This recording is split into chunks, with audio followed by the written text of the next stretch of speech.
And welcome to another edition of the Bandit Room. My name is Charles. I'm joined here in the studio today with Caleb. Thanks for being here. And our special guest today is Aubrey. Thanks for joining us. Thanks for having me. I should note that Aggie is unavailable this week. He's actually traveling to Dallas this week for the Sage Partner Summit. Tax Bandits has been selected as the provider for Form 1099 forms for Sage, so we're very excited about that. Got a lot of things going on, and we'll hear more about that in the future. Now, there's a lot of horrible things going on in the world right now with massive school shootings, mass shootings every day, war in Ukraine. So as much as we would like to focus on these kind of horrible things, we're going to shift today's show and focus more on disasters in the world of Hollywood. So some recent fiascos regarding certain bombings of the box office, certain Hollywood stars' lives falling apart, things like that. So we'll try to have a little fun with it, but we'll kick off the show today with a little movie that came out recently called Morbius. Now, Caleb, you're very familiar with this whole story. So they put out the movie Morbius with the lead role, Jared Leto. This is a Marvel movie? So it's a Sony property, so it's not technically in the MCU with all of the other Avengers and stuff. Mm-hmm. But yeah, technically a Marvel movie with a Spider-Man villain in it called Morbius. It came out April 1st of this year to critical and commercial failure. Did terribly after marketing and stuff. Probably didn't even make its budget back, although it's hard to really know for sure. And has kind of been out of theaters for about a month now. Right. However, the lovely internet picked up this story and made a meme out of it. So you may have seen these memes around some random situation and then somebody saying it's Morbin time, which is, I guess, a play on Mighty Morphin Power Rangers. Yeah, the classic. Yeah, I think one that I had seen, now again, hadn't seen the movie, but I'd seen the memes about it. And one was somebody broke into my car and gave me 4 tickets to Morbius. It's Morbin time. So somebody at Sony, seeing all of this, decided that it would be a great idea to put Morbius back out into 1,000 theaters this last weekend, which is about a third-ish of the theaters in the U.S. Right. Thinking maybe this is the time. This is Morbin time. Now, it's picked up. It's got popularity and word of mouth. It's got buzz, right? It's time. Anybody want to guess last weekend, Friday, Saturday, Sunday, how much it made? So I don't know. What's a normal movie I was do? gonna ask, What's a good opening weekend for a film?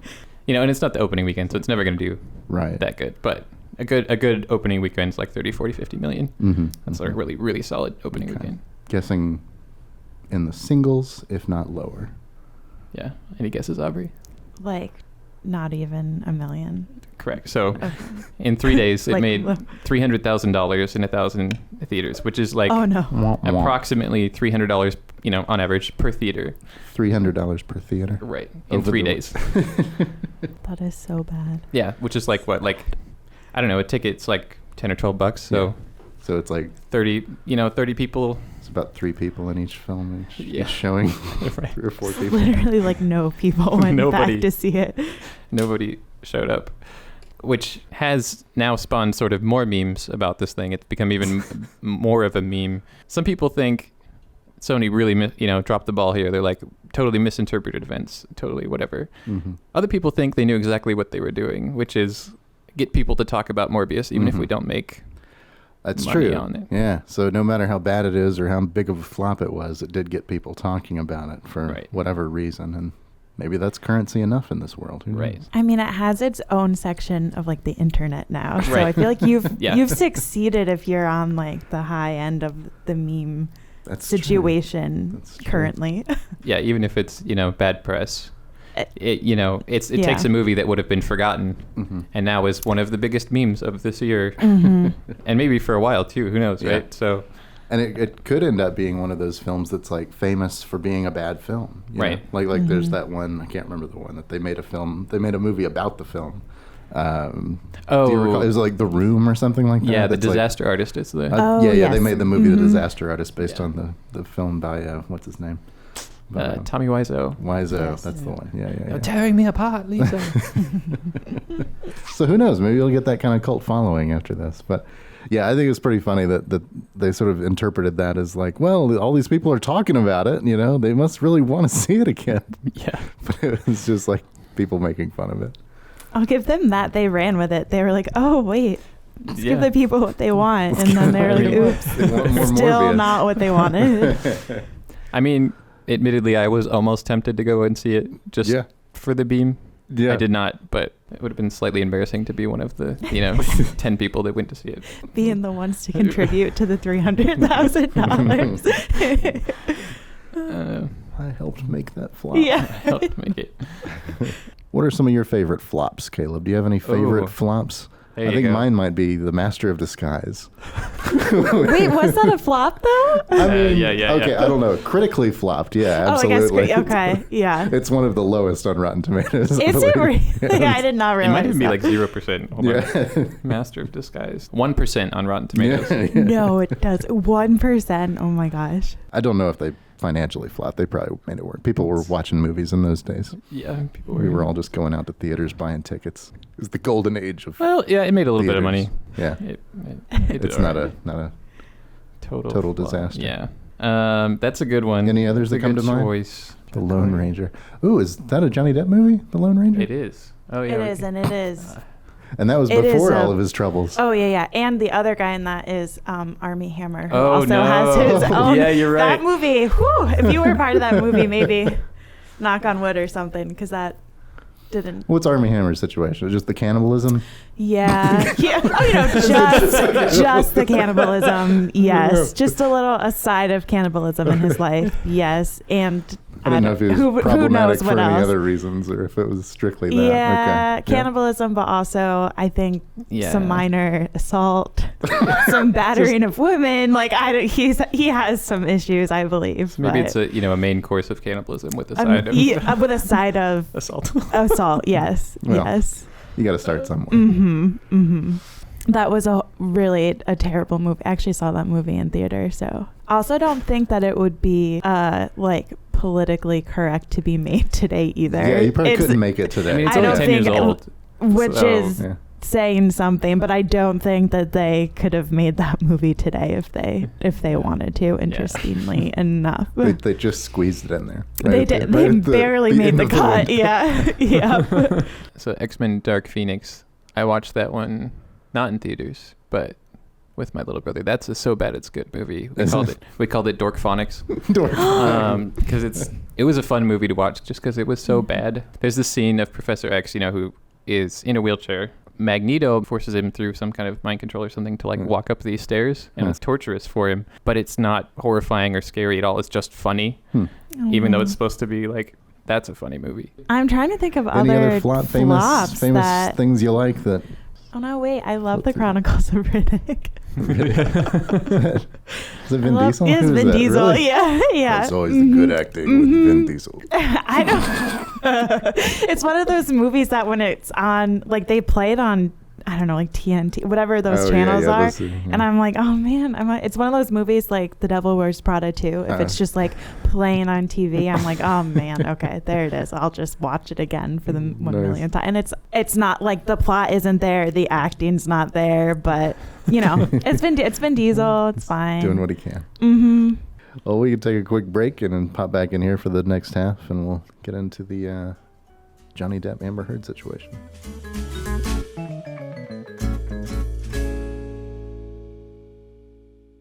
If you're a trucker and you own a truck that weighs 55,000 pounds or more, we're here to let you know that it's time to file your Form 2290 again. Thankfully, Express Truck Tax is here to make e-filing easy with a free VIN checker, a scan for common errors, and 100% US-based customer support.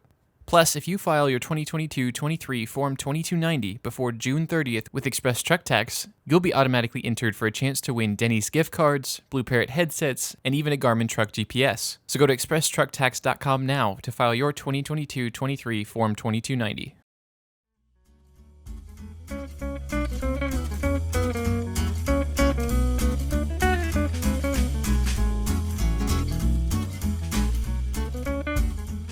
And we're back. That's a whole 5 seconds later in our time. I know, our listeners just had about a minute of ads, but, Yeah, so, Aubrey.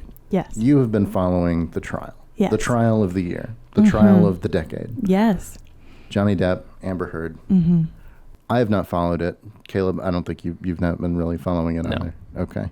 So have you been like going home every day, just watching everything, see what happens? Oh yeah. Like I was on top of whatever. Well, I mean, social media caught wind, and you just had to like go online for 1 second. You could see videos of what happened that day. Yeah, exactly. It was also, the entire thing was video streamed. Like you could watch the entire thing, which is wild. It's nuts. Crazy. Yeah, I was able to see the memes as we go. So like, from the person who doesn't really pay attention, the story kind of went, Johnny Depp's problematic. They're having a trial. Amber Heard pooped in his bed.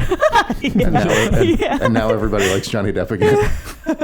So that's the overview that I got, just from like memes and social non-involved media. person. A non-involved person. But maybe, Aubrey, do you want to explain a little bit? Maybe it's more complex than that. Like too far off. Like in simple terms, like the pooping in the bed was a big moment for the case. But like essentially they have been to court twice now, and the first time was in London. The like situation is, she wrote an op-ed in 2018 in the Washington Post saying, she didn't name Johnny Depp. She just wrote an op-ed about how she was a public figure for domestic abuse and like everything she went through. And so Johnny Depp took that as defamation, and he lost Grindelwald after that in the Harry Potter series. He lost Pirates of the Caribbean. So even though he wasn't named, it still kind of affected his life. So he countersued for that, and that's what this trial was. And then she countersued again for comments that Johnny Depp's lawyer made in a magazine. So it wasn't even for what he was saying she did. She never named him.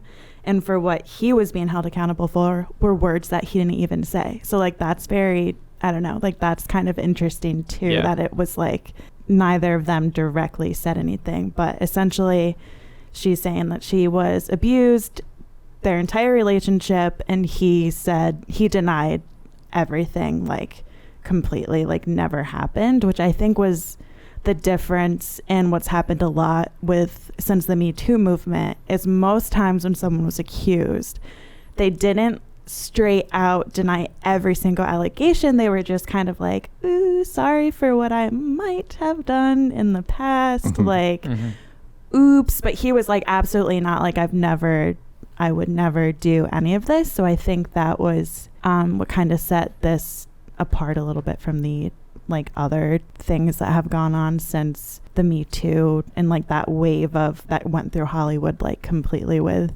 men just being taken down like left and right on like a word like that you were just automatically believed. So I think that played a part in this too, where a lot of people think that this set back that movement. But well, I guess this is different because this is a literal trial, whereas everybody else went sort of straight to execution, straight to judgment. Cancel culture, or whatever you want to call it. But so this one, there's a literal trial with facts presented on both sides. Right. What was the journey like for you? Where did you start out with the whole process, and where did you stand at the beginning versus where you stand now on the whole situation? Yeah. Well, I remember when, like in 2018, when it like first came to media attention that she was saying that he abused her, like physically and emotionally, for their relationship. I remember thinking that's shocking that Johnny Depp would do that, but then kind of like forgetting about it. And then when the trial started, I at first, like as a woman, was like, yes, go Amber Heard, like girl power. And then when I looked into it more and started reading and then like following the trial, I kind of started to change my tune a little bit, just because getting the facts and what they presented, I just decided I was team Johnny Depp. Like that's where I ended up. But I also want to point out that I don't really think anyone won in this trial. Like they definitely had a horrible relationship where I think both of them treated each other very poorly, and things happened that probably shouldn't have. But I don't think that Johnny Depp's life and family and career needed to be like absolutely ruined like it was. Was there anything, like any particular piece of evidence or something that happened that made you sort of switch sides? Just her story. If you look back at what she's said since like 2016, it's often changed. Like if you watch like an interview or if you see something that she's read, it hasn't been the same every time. And like specifically when they filed for divorce and then she got a restraining order against him, she like popped up 2 weeks after that with a bruise and was like, he's beaten me after like 2 weeks after. Mm-hmm. And then on the stand in the trial, she accidentally said that she used a bruise kit. And then like, it's just her story is just so, it just wasn't concrete. And if you look back at like her life and character versus Johnny Depp's, all signs kind of point to like, she's just not the most stable individual. Are you familiar with the Jussie Smollett situation that happened a few years ago? Mm-hmm. So that kind of reminded me of it with the bruise kit situation. I feel like he went out and sort of acted like he got attacked by somebody, and so it's an interesting example of things that are sort of happening now, where people are sort of using the culture's built-in sensitivity to injustice, and which is like real, like those things are happening, right? Yeah, things are happening, and thank goodness, as a culture, we're sensitive to that, and by doing that, it has an effect, by having, I don't know, saying that somebody abused me or saying these people attacked me, something like that. It's interesting. It's interesting to see that sort of trail going that way. I would agree with your comparison to the Jussie Smollett, because remember how quickly everyone was just like 100% we believe you, and there's not even a chance of you being wrong, because if you voiced that opinion, you automatically weren't supportive of like the change that we were trying to make as a culture. So but you're using it, for your own weird purposes. I don't know what his purpose was other than like to get attention. I mean, and I guess hers was about the same. Yeah. I mean, this reminded me of this felt like the OJ trial of this decade. Yeah. I read something today that was like, this is our generation's OJ. It was like nobody watched trials and stuff until that happened, and then it happened. And the lawyers became famous, like Robert Kardashian became famous, and Johnny Depp's lawyers are like, one of the people who defended him, Camille Vasquez, like is now promoted highly. Like so many law firms are trying to get her just based off of that trial. So they were on Good Morning America. Like that's not a normal thing to be happening. But one thing I found sort of interesting in this too was just going back and sort of from like a sort of legal perspective. So I studied communications in college, which for our school was a lot of different things, but one of them was journalism. And so we learned a lot of like media law things, particularly around defamation, and if you became a journalist, how to make sure you didn't get like in trouble for saying something that was wrong, right? So, to prove defamation, to prove that you have been defamed, you have to prove that the other person said something that was entirely false, and with public figures particularly, you have to prove that they did it with actual malice or with the intent of actually harming that person or their career or whatever. I think the defense team even said this in their closing arguments, was that if the jury believed that even once Johnny Depp had abused her, then she won. So clearly they didn't believe that. So that was interesting.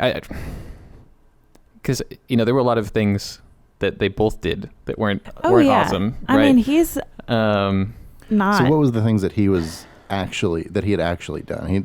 They didn't believe he'd actually assaulted her in a physical way. No, but he said horrible things to her, sent her horrible things. Like they read some kind of gruesome text messages that he had sent, and I mean, he definitely, for part of their relationship, was addicted to drugs and alcohol. So his temper was not in check, I don't think, for like most of the beginning of their relationship. So I definitely don't think that she came out unscathed from their relationship. But he also had so many character witnesses of people like throughout his life, his partner and mother of his children of 14 years. And for Amber Heard, she only had paid professionals as witnesses, like paid like other experts. Like therapists. No, not one character in her life came forward and was like, we support her in this. So I think that kind of played a big part too, just looking at even though I think anyone in Johnny Depp's life would have been like, yeah, he had a problem. He wasn't a violent or intentionally mean person. So there's a lot of people talking about how this is dangerous because it sets a precedent for not speaking up. It doesn't make people necessarily want to say things because they think they might lose, particularly for women. Well, I mean, I guess her big thing was she was dishonest about it. So, I mean, as long as I think your claims are legitimate, then you shouldn't have any fear of using the justice system to rectify the situation. But I don't know. What would you say? I would kind of say the same. I mean, if you had the truth to share, you would confidently enter that situation. Like, I think that especially now, there's way more space to come forward and share than there was before. I just feel bad because I personally do think that she lied about a lot of it. So it makes me feel bad for how that will reflect on other women because it'll kind of cast a shadow of a doubt because this big public figure did it on such a big platform. But people who support her would say the very opposite of that. So a side story of them is they once snuck their 2 dogs into Australia when Johnny Depp was they were just not a good couple. They literally lied about, they didn't declare. That, right? If they weren't celebrities, if they were a normal person, someone would have been in jail and had to pay a fine, but they just straight up snuck their dogs into Australia and just lied about it on the custom papers. Did we know why? He was filming or something? They were filming Pirates of the Caribbean. Gotcha. Actually, they made an apology video that's mocked horribly on the internet. Let's end with that one. On it. And it is so bad. They talk about how Australia is a treasure and needs to be protected at all costs, and they're sorry that they did this act. So if that just goes to show their relationship was just not a it's good weird. time for all I don't know. Is there a reason why you wouldn't just declare your dog? That's what right? Well, would they not let him? Would they not have let him? I don't know. They thought, or they say they thought that they had all the papers in order and that no one at the airport stopped that. I don't know. It's just such an interesting side story of their relationship is sneaking their 2 dogs into Australia. And we should note that she's the one who filled out the custom papers. Not Johnny Depp. So is there going to be another Pirates movie? I don't know. No, I don't think so. Where they were going to do it? They were going to do another one. Scrap it because of the situation? Yep. I mean, the last one was so bad that I don't know. So bad. What was the last one? World's End? Is that what it is? Well, no. There's 5 of them. Yeah. So the last one came out in it was 2017 because I went and saw it with some friends and made absolutely no sense.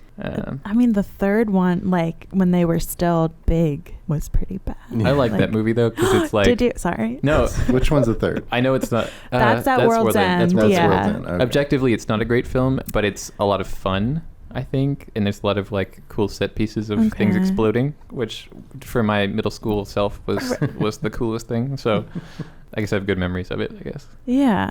Well, well, that's what, when you like a movie that flopped, right? Yeah. There's movies that are horrible, but if you have a good, attachment to it.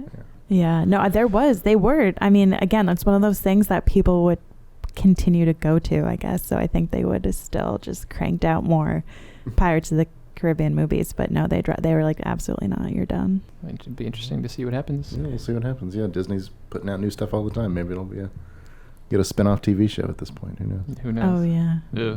They don't. You don't like it. All right, let's wrap things up. All right. Well, thanks for joining us today. If you've got any favorite flops out there, let us know. If you have any takes on the Depp Heard trial, let us know about that. And thanks for joining. Stick around next week and see what we talk about in the Bandit Room. Thanks. Bandit Room is a production of Span Enterprises, located in sunny Rock Hill, South Carolina. We've been developing, supporting, and growing successful IRS e-filing and business management solutions since 2010. Go to spanenterprises.com now to learn more. The views and opinions expressed in the Bandit Room are those of the guests and do not necessarily reflect or state the opinions of Span Enterprises. No information should be considered as tax, legal, or other professional advice.